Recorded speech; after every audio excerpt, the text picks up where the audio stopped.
The Silent Vanguard. The vast chamber of the Galactic Confederacy's Grand Summit fell silent as the human ambassador stepped onto the speaking platform. Ambassador Elena Chen stood tall despite her small stature compared to the towering alien delegates surrounding her. The amphitheater, carved from a single asteroid and adorned with the treasures of 1,000 worlds, housed representatives from over 300 spacefaring civilizations. Humanity, having achieved faster-than-light travel only 15 years prior, was the newest arrival to this ancient gathering. Esteemed members of the Confederacy, Elena began, her voice carrying through the perfect acoustics of the chamber. Earth requests formal recognition as a contributing member of the Galactic Confederacy, with all rights and protections therein. A rumble of whispers swept through the assembly. From the elevated council platform, Supreme Orator Soln of the Medusan Collective leaned forward, his crystalline exoskeleton catching the light from the chamber's artificial sun. The Confederacy acknowledges Earth's petition. Soln's voice resonated with artificial translation harmonics. However, we must consider the applicant's qualifications carefully. What technologies or resources does Earth bring to our alliance that would merit full membership? Elena had prepared for this question. Earth has developed sustainable fusion technology, advanced quantum computing systems, and has begun terraforming projects on Mars and Venus. We offer. Laughter interrupted her speech, not polite chuckles, but derisive, cruel laughter that echoed throughout the chamber. It began with the Tauran delegates, whose massive bull-like forms shook with amusement, before spreading to the reptilian saurians and even the usually stoic Arcturus collective. Fusion energy, bellowed Grathmal, the Tauran representative. My species mastered that before we left our oceans, and your quantum computing is primitive at best. My personal navigation system has more processing power. Elena's face remained composed, but her knuckles whitened as she gripped the podium.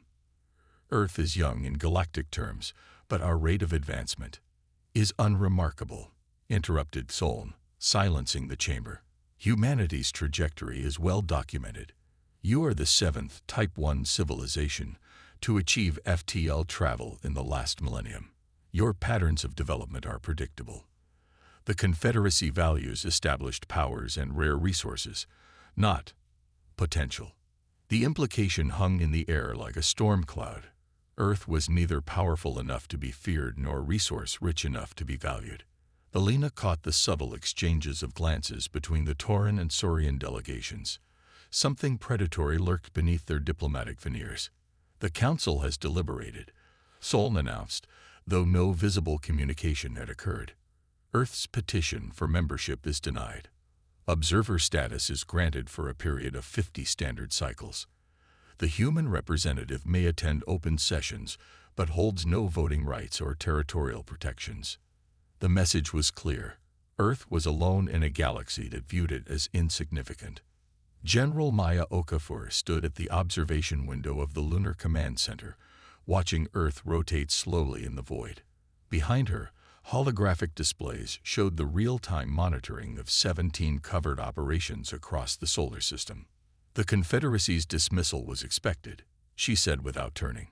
Ambassador Chen's humiliation was unfortunate but necessary. Director Weizong nodded, his aged face grave in the blue light of the displays. Their arrogance blinds them. That's our advantage. For 15 years since discovering the ancient progenitor vessel buried beneath the Mariana Trench, humanity's ticket to the stars, Earth's governments had maintained a careful facade. While openly showcasing modest technological advancement, a hidden infrastructure of military and scientific development had been quietly growing throughout the solar system. Project Prometheus status, Okafor asked. Zong gestured, and a new hologram appeared. A massive shipyard hidden within the asteroid belt, shielded from conventional detection by experimental phase-shifting technology. Within this invisible pocket of space, hundreds of vessels were under construction. The first fleet will be operational within 9 months, Zhang replied. The Novium enhancement trials exceeded expectations.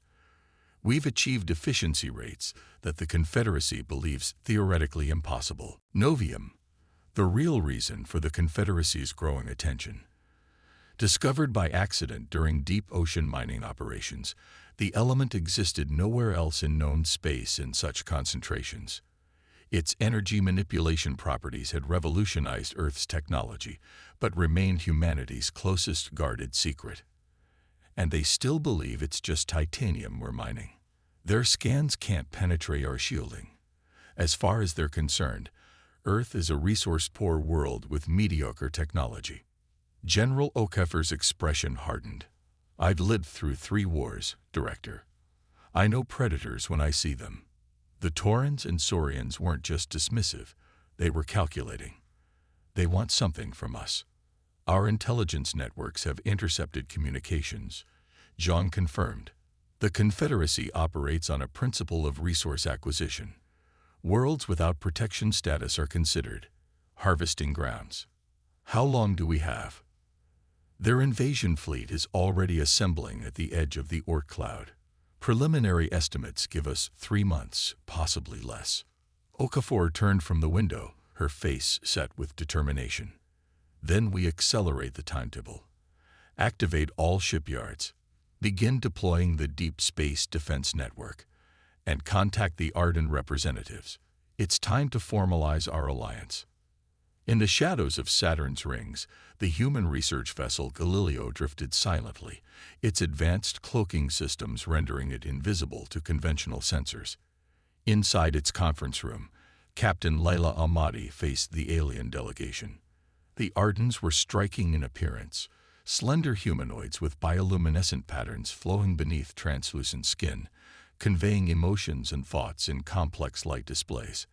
Having escaped Confederacy subjugation centuries earlier, they had established hidden colonies throughout unclaimed space. The Confederacy believes you defenseless, said Tarek, the Arden representative, his skin pulsing with concerned blue patterns. Their harvester fleets have stripped dozens of worlds like yours. They will take your resources, your people as labor, and leave Earth a hollow shell. We're not as defenseless as they believe, Ahmadi replied calmly. But we need allies who understand the Confederacy's tactics. Tarek's skin shifted to a thoughtful purple. The Confederacy's strength is in their unity and technological superiority. But they are rigid, overconfident. They rely on overwhelming force rather than innovation.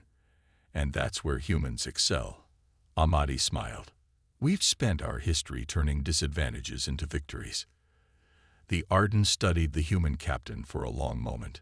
There are others who chafe under Confederacy rule, the Kelturi, the Proxen Collective.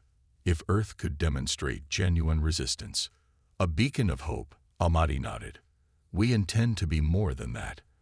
A spark that ignites change throughout the galaxy. Beneath the ice of Europa, in a base unknown even to most of Earth's military leadership, the heart of Project Prometheus took shape. Dr. Imani Okello, Earth's foremost expert on Novium applications, surveyed her life's work with a mixture of pride and trepidation.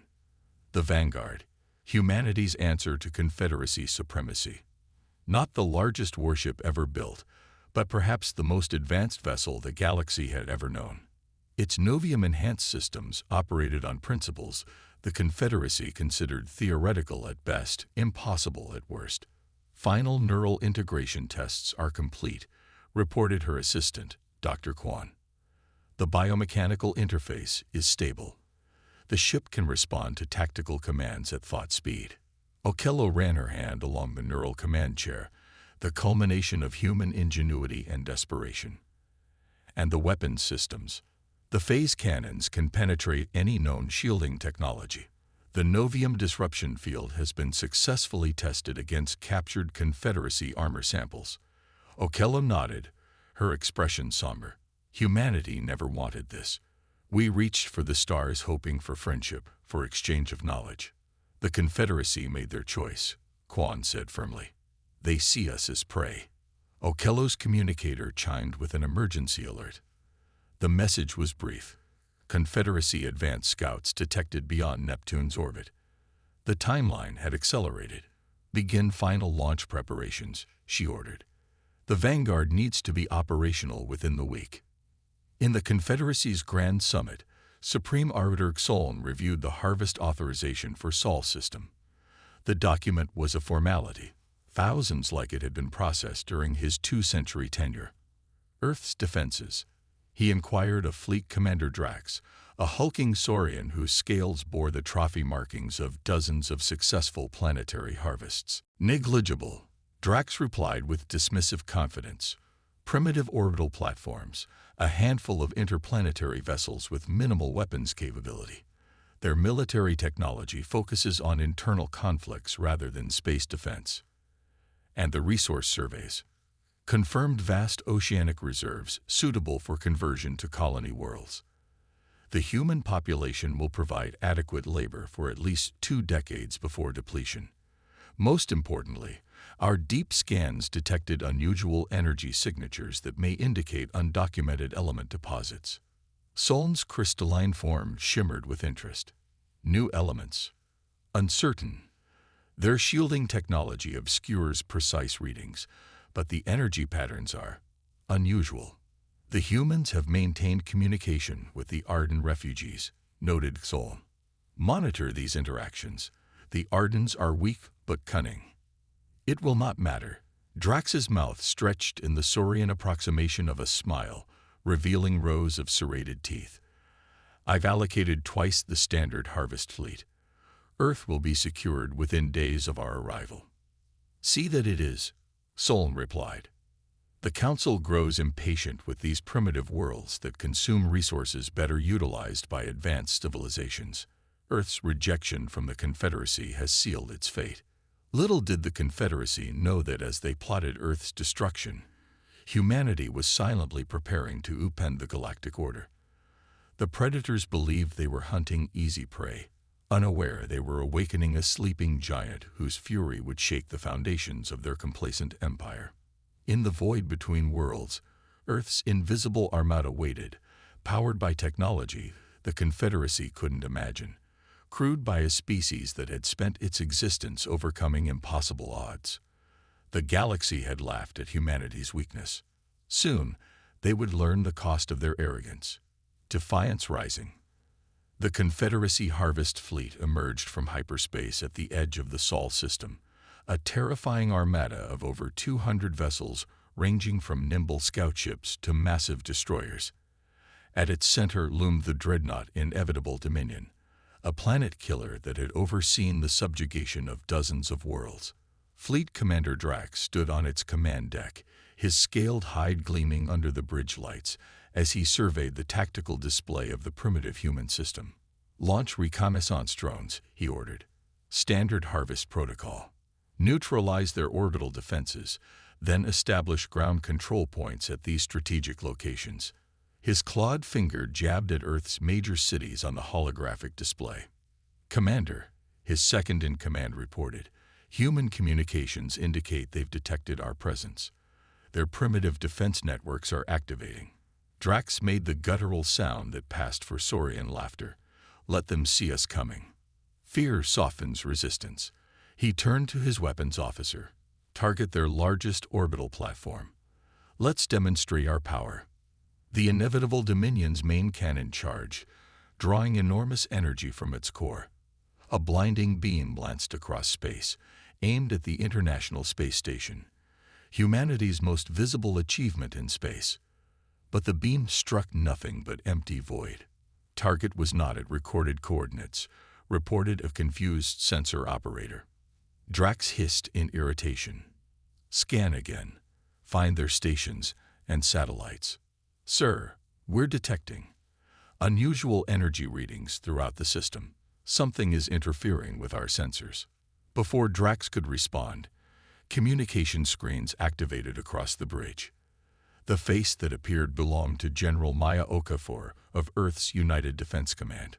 Her expression was not one of fear, but of cold determination. Confederacy vessels, she stated without preamble, you have entered sovereign Earth space without authorization. Withdraw immediately or face consequences. Drax stepped forward, towering over the human's projected image. Your world has no protection status, human.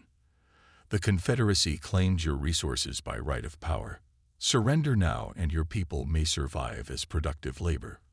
Resistance means extinction. Okafor's expression didn't change. We expected nothing less from scavengers masquerading as diplomats. Earth rejects your claim. She paused, then added, "You were warned."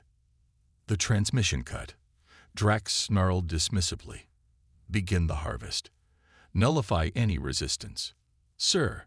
His sensor officer's voice had risen in pitch, multiple objects decloaking throughout the system. The tactical display transformed as dozens, then hundreds of signals appeared where empty space had been moments before. Emerging from the shadow of Mars, from within the asteroid belt, from Jupiter's moons, warships of unmistakably human design, but unlike anything Confederacy intelligence had reported. "Impossible," Drax whispered. Earth was supposed to have a handful of outdated vessels, not an armada that rivaled his harvest fleet. At the front of Earth's defensive line, a massive vessel unlike any other materialized. Sleek and predatory, it gleamed with a blue-white energy field that Confederacy sensors couldn't penetrate. "The Vanguard has arrived," announced Captain Jackson from its command center, surrounded by Earth's most elite space warfare specialists. "All ships, maintain formation. Remember your training. Today we show the galaxy that humanity will not be harvested." The first shots of the battle were fired by the Confederacy's forward destroyers, their energy weapons designed to cripple the primitive shielding systems they expected from Earth. To their shock, the beams dispersed harmlessly against advanced barrier technologies that shouldn't have existed in human hands. Earth's response was devastating. The Vanguard's phase cannons fired, weapons based on Novium principles that allowed energy beams to partially shift out of conventional spacetime, bypassing shields to rematerialize inside enemy vessels. 3 Confederacy destroyers erupted in silent explosions, their advanced armor useless against weapons operating on principles they didn't understand. "All ships, execute Operation Thunderbolt," ordered General Okafor from Luna Command. Across the system, Earth's fleet moved with practiced precision, splitting into tactical groups that targeted the confused Confederacy forces. Inside the inevitable Dominion, chaos reigned. "How is this possible?" demanded Drax, watching as his forward ships fell to human weapons. "Their technology, it's beyond their development stage. The humans have deployed some form of jamming we've never encountered," reported his tactical officer. "Our targeting systems are degrading. And their weapons, they're penetrating our shields as if they don't exist." Drax's training reasserted itself. Regroup the fleet. Concentrate fire on their flagship. No primitive species develops this level of technology without help. The Confederacy fleet attempted to reform, bringing their superior numbers to bear. 6 heavy destroyers surrounded the Vanguard, their combined firepower enough to vaporize a small moon. Aboard the Vanguard, Captain Jackson received the incoming threat assessment with remarkable calm. "They're adapting faster than expected," he noted. "Navigator, prepare the Novium jump. Weapons, power up the disruption field." What happened next would forever change the Confederacy's understanding of human capabilities. As the destroyers fired their concentrated barrage, the Vanguard seemed to shimmer and vanished, the devastating energy blasts passing through empty space. Before the Confederacy commanders could process this impossible maneuver, the Vanguard reappeared behind their formation. "Novium disruption field at full power," reported Lieutenant Choi, the weapons officer. "Target locks confirmed." "Fire at will," ordered Jackson. A wave of blue-white energy expanded from the Vanguard, washing over the Confederacy vessels. Rather than causing physical damage, the field interacted with the ship's power systems, creating cascading failures throughout their networks. Lights flickered and died across 6 warships as artificial gravity failed, and life support systems went into emergency mode. "What kind of weapon is this?" growled Drax as his own flagship's systems fluctuated. No known technology could affect shielded power cores with such precision. "Sir," a communications officer interrupted, "we're receiving transmissions from multiple non-human sources throughout the system." On the main screen appeared the bioluminescent features of an Arden, alongside representatives of the Kelcheri and 3 other species that had long suffered under Confederacy rule. "The harvest ends today," the Arden stated simply. "Earth is not alone." From the shadows of Saturn's rings, from hidden bases on Neptune's moons, new ships appeared, smaller than Earth's fleet, but crewed by species with intimate knowledge of Confederacy tactics and weaknesses. The balance of power shifted dramatically as these once subjugated peoples joined Earth's defense. The battle spread throughout the solar system as Earth revealed the full extent of its preparations. At the asteroid belt, mining installations transformed into weapon platforms. On Mars, concealed missile silos activated, launching swarms of AI-guided projectiles that overwhelmed Confederacy point defenses. "Fall back to Jupiter's orbit," commanded Drax. "Regroup and call for reinforcements." But as his damaged fleet retreated, they faced a new threat.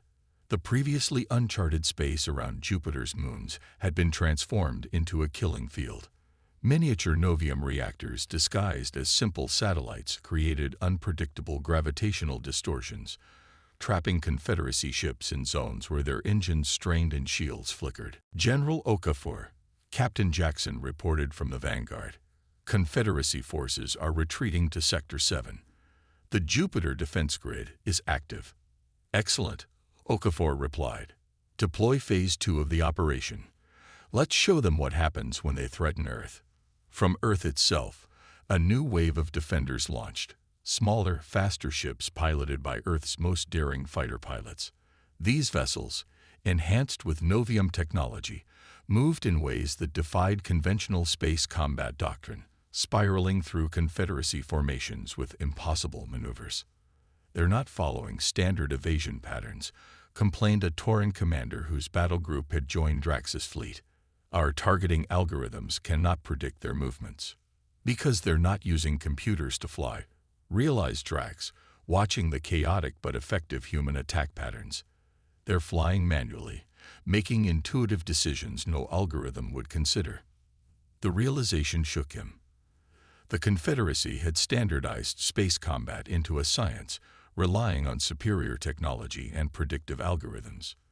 The humans were fighting with creativity and intuition, qualities the Confederacy had engineered out of their combat doctrine centuries ago. In the Confederacy's Grand Summit, emergency alerts disrupted the usual decorum. Supreme Arbiter Xoln called an unprecedented crisis session as reports filtered in from the Sol system. "How could our intelligence be so catastrophically wrong?" demanded the Arcturus representative, their crystalline form pulsing with agitation. The humans were assessed as a pre-expansion civilization. "They concealed their capabilities," replied Xoln, reviewing the fragmentary battle reports. "And they've allied with the Ardens and other dissidents." "This wasn't concealment," argued the Medusan representative. "This was deliberate deception on an unprecedented scale. They allowed us to underestimate them." The implications sent ripples of discomfort through the Council. For centuries, the Confederacy had operated on a principle of technological supremacy. The idea that a young species could not only match, but potentially exceed their capabilities in some areas threatened the very foundation of their galactic order. "Drax reports they're using energy manipulation technology we've never encountered," continued Xoln. "Their ships can partially phase out of normal space, rendering our weapons ineffective. And they've developed some form of field technology that directly disrupts our power systems." "Novium," said a new voice. All eyes turned to the ancient Tellurian representative, a species that rarely spoke in council sessions. "The element has been theorized, but never found in usable quantities. If Earth has natural deposits." The chamber fell silent as the implications became clear. Novium manipulation could revolutionize energy generation, weapons technology, and even FTL travel. If humans had exclusive access to this resource, the balance of power throughout the galaxy could shift dramatically. "We must secure this resource," stated Xoln. "The situation has escalated beyond a simple harvest operation. I am authorizing the deployment of the Grand Fleet." Murmurs of shock spread through the chamber. The Grand Fleet, the combined might of all major Confederacy species, had not been mobilized in over 3 centuries. Is one primitive world worth such a response? Questioned the Arcturus representative. It is no longer about one world, Solm replied gravely. If the humans share this technology with other dissidents, we face potential rebellion across multiple sectors. The Confederacy's authority must be maintained. As the Council voted unanimously to crush the human resistance, none of them realized they were playing directly into Earth's strategy. The humans had deliberately revealed enough of their capabilities to provoke a maximal response, drawing the Confederacy's main fleets away from their core worlds and into a battlefield prepared over 15 years of secret development. Back in the Sol system, the remnants of Drax's Harvest fleet had regrouped at the orbit of Saturn, licking their wounds and awaiting reinforcements. Nearly a third of their ships had been destroyed or disabled in the initial engagement, losses unheard of in standard Harvest operations. The humans are not pressing their advantage, noted his second-in-command with surprise. They've maintained defensive positions but haven't pursued our retreat. Drax's eyes narrowed. With their demonstrated capabilities, the humans could have inflicted even heavier losses. They're conserving strength, he realized. They know this battle is not over. A communication alert sounded, not from the Confederacy, but from the human flagship. Commander Drax, General O'Keefe's face appeared on screen again. I offer you one chance to withdraw your forces completely from the Sol system. Leave peacefully, and no further blood need be shed. Drax snarled. You've won a temporary advantage through deception, human, but you've revealed your hand too soon. The full might of the Confederacy will descend upon your world. Your species will be extinguished for this defiance. O'Keefe's expression remained impassive. We anticipated that response. We wanted the Confederacy to commit its forces. For too long, your kind has preyed upon developing worlds, harvesting resources and enslaving populations. Earth will not be another victim. We will be the beginning of your end. As the transmission ended, Drax received word that the Grand Fleet had departed the Confederacy core worlds. Over 1,000 of the most powerful warships in known space were converging on the Sol system. What he didn't know was that this was exactly what Earth had planned for. In hidden bases throughout the solar system, new weapons were being brought online. On Europa, Dr. Okello supervised the activation of the largest Novium reactor ever built, a power source that would soon demonstrate the full potential of humanity's secret advantage. And beyond the orbit of Pluto, at the very edge of the solar system, Earth's greatest weapon waited, not a ship or a cannon, but an idea that would spread through the oppressed peoples of the galaxy, that the Confederacy was not invincible, that resistance was possible, and that the era of harvesting worlds was coming to an end. The true battle for Earth, and for the future of the galaxy, was about to begin. The Reckoning. The Galactic Confederacy's Grand Fleet emerged from hyperspace at the edge of the Sol system in a display of overwhelming force. Over 1,000 warships, the combined might of 7 dominant species, formed a wall of destructive potential that had crushed rebellions and subjugated civilizations for millennia. At its center, the flagship Eternal Dominance dwarfed even Drax's dreadnought, a vessel so massive it generated its own gravitational field. Grand Admiral Thex Kal of the Arcturus Collective stood on its command bridge, his crystalline form gleaming with cold purpose. Unlike Drax, he had not underestimated the humans. He had brought enough firepower to sterilize the entire system if necessary. Status report on the Harvest fleet, he demanded. Commander Drax has established a defensive position at Saturn, reported his adjutant. 37% of his original force lost or disabled. The humans have maintained defensive positions throughout the inner system, but have not pressed their attack. Thex Kal's crystalline appendages shifted in the equivalent of a contemplative frown. Unusual restraint for a species facing extinction. What intelligence do we have on their capabilities? They demonstrated phase-shifting technology, advanced energy manipulation, and some form of disruptive field that affects our systems. Analysis suggests these are applications of novium, the theoretical element. Not theoretical anymore, Thexcal noted grimly. And their numbers. Several hundred vessels of various classes, concentrated around Earth, Mars, and the asteroid belt. Additional forces from Arden and other dissident groups at the outer planets. Thexcal studied the tactical display. Despite their impressive showing against Drax's fleet, the humans were still vastly outnumbered. Their defiance is futile. Begin the advance. Full tactical spread. I want their fleet eliminated before we target their homeworld. As the Grand Fleet began its inexorable push into the solar system, warning beacons activated throughout Earth's defense network. In the Lumina Command Center, General Okafor and her staff monitored the approaching armada. Right on schedule, Okafor noted with grim satisfaction. All units, prepare for Phase 3. Dr. Okello, status of the Kuiper Array. From her station on Europa, Dr. Okello's voice came through with perfect clarity. Array fully charged and aligned, General. Awaiting your command. Okafor surveyed the room. The combined command staff of Earth's defense forces, alongside representatives from their alien allies. We always knew this moment would come, she said.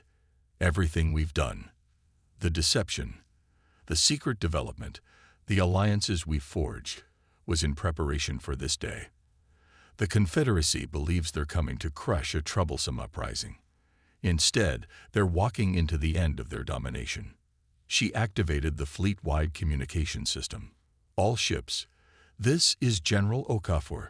The Confederacy Grand Fleet has arrived. Execute Operation Thunderclap. Good hunting, and remember, today we fight not just for Earth, but for every world that has suffered under their oppression. As the Grand Fleet pushed past the orbit of Neptune, they encountered no resistance, a fact that put Admiral Thexcal on edge. The humans had demonstrated cunning strategy. Their lack of engagement suggested a trap. Full sensor sweep, he ordered. Check for cloaked vessels or hidden weapon platforms.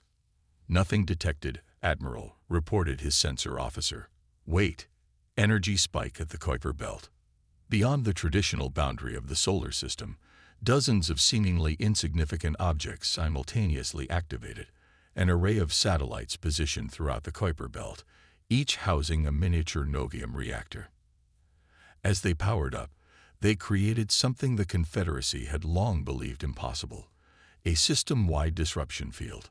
Alarms blared across the Grand Fleet as ships suddenly lost FTL capabilities. Emergency lighting flickered on as primary power systems fluctuated. Most critical of all, their quantum communications network, the technology that allowed perfect coordination across the massive fleet, went silent. What's happening? Demanded Thexcal as his flagship's systems struggled to stabilize. Some form of energy field is affecting our power distribution networks, his chief engineer reported frantically. We've lost communication with half the fleet. The disruption was precise, not crippling the Confederacy vessels, but degrading their advanced systems just enough to erase their technological advantage. Faster-than-light escape was impossible. Perfect coordination was lost. The most sophisticated weapons were reduced to basic functionality. And that's when Earth struck. From behind the orbit of Mars, the Vanguard led Earth's primary attack force, not in a traditional battle line, but in small, autonomous strike teams that had trained for years for this specific scenario. Each knew their targets and objectives, requiring no centralized command that could be disrupted. Captain Jackson stood at the Vanguard's command center, watching as Earth's fleet executed the most audacious military maneuver in human history. Forward teams, engage as planned. Remember, target their command and control systems first. Earth's ships accelerated toward the disorganized Confederacy fleet, employing tactics that would have been considered suicidal under normal circumstances. But these weren't normal circumstances. The humans had deliberately neutralized the Confederacy's advantages, creating a battlefield where ingenuity and adaptability would triumph over raw power. The first wave of human vessels employed their phase-shifting technology not as weapons, but as a means of infiltration, partially phasing through the outer hulls of Confederacy capital ships before rematerializing inside. From these positions, specialized teams deployed Novium-enhanced disruption devices directly into the ship's critical systems. From the outer planets, the Arden and Kelturi forces emerged from hiding, targeting the flanks of the confused Confederacy formation. Their smaller vessels, crewed by those who had suffered generations of Confederacy oppression, fought with a ferocity born of centuries of subjugation. On the Eternal Dominance, Admiral Thexcall struggled to regain control of the battle. How are they coordinating without central communications? He demanded as reports of simultaneous attacks throughout his fleet poured in. They're not using standard communication protocols, realized his tactical officer. They appear to be operating on pre-planned objectives, each ship or squadron acting independently toward a common goal. It was a concept alien to Confederacy military doctrine, which relied on perfect hierarchical command structures. The humans had adapted their tactics to function in an environment where communications could be compromised, a lesson learned from millennia of warfare against themselves. In the depths of the Eternal Dominance, an Earth Special Operations team led by Major Sophia Reyes moved with practiced efficiency through maintenance corridors. Their objective: the ship's central power distribution node. Remember, minimal casualties, Reyes reminded her team. We're here to disable, not destroy. This was perhaps the most radical aspect of Earth's strategy. Despite having every reason to exact vengeance on the civilization that had planned to harvest their world, humanity had chosen a different path. They sought not to annihilate the Confederacy, but to force a fundamental change in the galactic order. The team reached the massive chamber housing the ship's power core, a crystalline structure pulsing with energy. As Confederacy security forces converged on their position, Reyes deployed their secret weapon, a specialized Novium device developed by Dr. Okello's team. Harmonizer active, reported her technical specialist. Interfacing with their systems now. Rather than destroying the power core, the device began to synchronize with it, altering its operational parameters and inserting a new command protocol. Throughout the massive flagship, systems began to shut down in a controlled sequence. Weapons, engines, and finally life support defaulted to emergency power. Similar scenarios played out across the Grand Fleet as Earth's forces systematically